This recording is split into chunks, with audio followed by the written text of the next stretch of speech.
ধরুন আপনি একটা ভালো চাকরি করেন, ভালো পরিমাণ বেতন পান। অনেকদিন ধরে একটা জিনিস কেনার শখ ছিল। মনে মনে প্ল্যান করছেন, টাকাটা জমাচ্ছেন। কবে হাতে নেবেন সেই স্বপ্ন দেখছেন।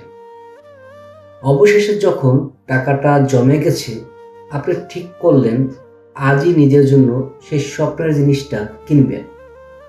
ঠিক সেই সময় শুনলেন আপনার এক ঘনিষ্ঠ আত্মীয় ছোট্ট বাচ্চাটা মারাত্মক অসুস্থ, হাসপাতালের বিছানায় মৃত্যুর সঙ্গে লড়ছে, আর জরুরি ভিত্তিতে অনেক টাকা দরকার।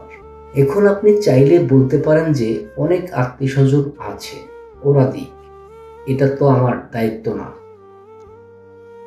কিংবা সামান্য কিছু দিয়ে দায়িত্ব সেরে নিতে পারেন, যাতে আসলে তেমন কোনো সাহায্যই হয় না। আবার আপনি একদম উপেক্ষা করেও নিজের শখের জিনিসটা কিনতে পারেন, কারণ আপনি তো কষ্ট করে টাকাটা জমিয়েছেন। নিজের পরিশ্রমের টাকা নিজের ইচ্ছায় খরচ করার পুরো অধিকারটা আপনার আছে। কেউ বলবে না আপনি অন্যায় করেছেন। আবার শখটা স্থগিত রেখে বাচ্চাটার চিকিৎসা করাতে পারেন। আমি শেষের পথটাই বেছে নেব।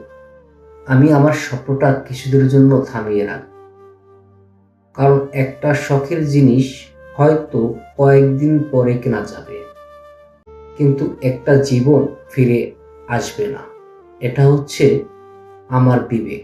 এই বিবেক জিনিসটা এতটাই স্ট্রং রোল প্লে করে যে, যার জন্য মানুষ অনেক সময় দেখবেন চেনে না, জানে না, এমন লোকের জন্য নিজের ভালো মন্দ চিন্তা না করে এগিয়ে যায়, সাহায্য করে, ফিল করে অপর দিকের মানুষের সমস্যা, কষ্ট।